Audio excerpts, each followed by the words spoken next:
Hi friends, എല്ലാവർക്കും പുതിയൊരു വീഡിയോയിലേക്ക് സ്വാഗതം. ഇന്ന് നമ്മൾ ഉണ്ടാക്കാൻ പോകുന്നത് നമ്മുടെ കള്ള് ഷാപ്പുകളിലൊക്കെ കിട്ടുന്ന നല്ല നാടൻ കൊഞ്ച് ഫ്രൈ ആണ്. വളരെ എളുപ്പത്തിൽ ഉണ്ടാക്കാൻ പറ്റുന്ന ഒരു ഡിഷ് കൂടിയാണിത്. അപ്പം നമുക്കിത് എങ്ങനെയാണ് ഉണ്ടാക്കുന്നത് നോക്കാം. നമ്മുടെ ഇൻഗ്രീഡിയൻസ് ഒക്കെ നമ്മളൊരു പ്ലേറ്റിൽ അറേഞ്ച് ചെയ്ത് വെച്ചിട്ടുണ്ട്. അപ്പം നമ്മളിവിടെ എടുത്തേക്കുന്നത് 2 ടേബിൾ സ്പൂൺ മുളക് പൊടി, അതുപോലെ തന്നെ 2 ടേബിൾ സ്പൂൺ കുരുമുളക് പൊടി, 1 ടേബിൾ സ്പൂൺ മഞ്ഞൾപ്പൊടി, പിന്നെ 1 ടേബിൾ സ്പൂൺ ഗരം മസാല, പിന്നെ 2 ടേബിൾ സ്പൂൺ ഉപ്പ്, പിന്നെ ഒരു നാരങ്ങ, പിന്നെ കുറച്ച് കറിവേപ്പില. നമുക്ക് ആവശ്യമായ കൊഞ്ച് അതിൻ്റെ പുറന്തോടൊക്കെ മാറ്റി ക്ലീൻ ചെയ്ത് ഒരു പാത്രത്തിൽ വെച്ചിട്ടുണ്ട്. ഇനി നമ്മുടെ കൊഞ്ച് മാരിനേറ്റ് ചെയ്യാനുള്ള പേസ്റ്റ് എങ്ങനെയാണ് ഉണ്ടാക്കുന്നതെന്ന് നോക്കാം. അതിനായി നമ്മൾ നേരത്തെ പറഞ്ഞ നമ്മുടെ ഇൻഗ്രീഡിയൻസ് എല്ലാം കൂടി ഒരു ബോളിനകത്തേക്ക് ഞാൻ മാറ്റിയിട്ടുണ്ട്. ഇനി ഇതിലേക്ക് നമുക്ക് നമ്മുടെ നാരങ്ങാ നീര് ചേർത്ത് കൊടുക്കാം.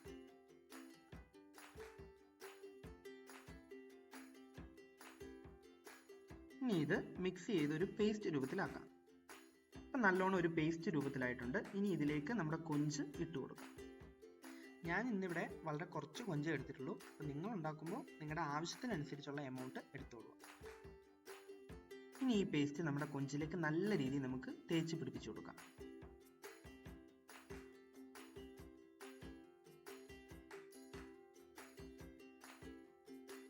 നമ്മുടെ ആ പേസ്റ്റ് നമ്മൾ നല്ല രീതിയിൽ നമ്മുടെ കൊഞ്ചിൽ തേച്ച് പിടിപ്പിച്ചിട്ടുണ്ട്. ഇനി ഒരു അരമണിക്കൂർ നമുക്ക് എല്ലാം കൂടി ആ കൊഞ്ചിലേക്ക് പിടിക്കാൻ വേണ്ടി ഒന്ന് വെയിറ്റ് ചെയ്യാം. അടുത്തായി നമ്മുടെ കൊഞ്ച് നമുക്ക് ഫ്രൈ ചെയ്തെടുക്കണം. അപ്പോൾ അതിന് വേണ്ടി നമ്മുടെ ഒരു പാന് എടുത്തിട്ടുണ്ട്. ഒരു നോൺ സ്റ്റിക്ക് പാനാണ് ഞാൻ ഇവിടെ എടുത്തേക്കുന്നത്.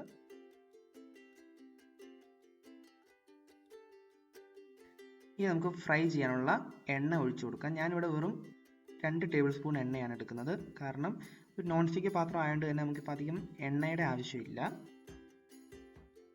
നിങ്ങളാണേലും ഉണ്ടാക്കുന്ന സമയത്ത് കഴിവതും എണ്ണയുടെ അളവ് കുറയ്ക്കാൻ ശ്രമിക്കുക കേട്ടോ. നമ്മുടെ എണ്ണ ഏകദേശം മൂത്തിട്ടുണ്ട്. ഇതിലേക്ക് നമുക്ക് കറിവേപ്പില ഇട്ട് കൊടുക്കാം. നമുക്ക് ജസ്റ്റ് ആ കറിവേപ്പില ഒന്ന് മൂപ്പിച്ചെടുക്കാം. ഇനി നമ്മൾ മാരിനേറ്റ് ചെയ്ത് വെച്ചേക്കുന്ന നമ്മുടെ കൊഞ്ച് ഓരോന്നായി ഇതിലേക്ക് ഇട്ട് കൊടുക്കാം.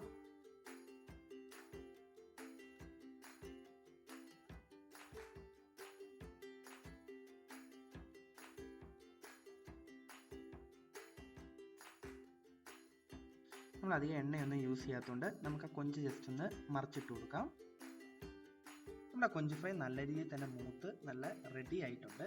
ഇനി നമുക്ക് ഫ്ലെയിം ഓഫ് ചെയ്ത് ഇതൊരു ബൗളിലേക്ക് മാറ്റാം. അപ്പം നമ്മുടെ കള്ള് ഷാപ്പ് സ്പെഷ്യൽ കൊഞ്ച് ഫ്രൈ റെഡി ആയിട്ടുണ്ട്. ഞാൻ നമ്മുടെ ഡിഷ് ഒന്ന് ചെറുതായിട്ടൊന്ന് ഡെക്കറേറ്റ് ചെയ്തിട്ടുണ്ട്. കൂടാതെ ആ ഒരു LED ലൈറ്റിൻ്റെ വെട്ടമൊക്കെ വന്നപ്പോൾ നമ്മുടെ ഡിഷ് കാണാൻ തന്നെ അടിപൊളിയായിട്ടുണ്ട്. അപ്പോൾ ഈ ഡിഷ് എല്ലാവരും വീട്ടിൽ ട്രൈ ചെയ്യുക. അതുപോലെ തന്നെ എങ്ങനെ ഉണ്ടായിരുന്നെന്ന് കമൻറ്റ് ഇടാനും മറക്കരുത്. അപ്പോൾ ഇന്നത്തെ വീഡിയോ എല്ലാവർക്കും ഇഷ്ടപ്പെട്ടെന്ന് വിചാരിക്കുന്നു. ഇഷ്ടപ്പെട്ടെങ്കിൽ ലൈക്ക് ചെയ്യുക, കമൻറ്റ് ചെയ്യുക and subscribe the channel for more videos.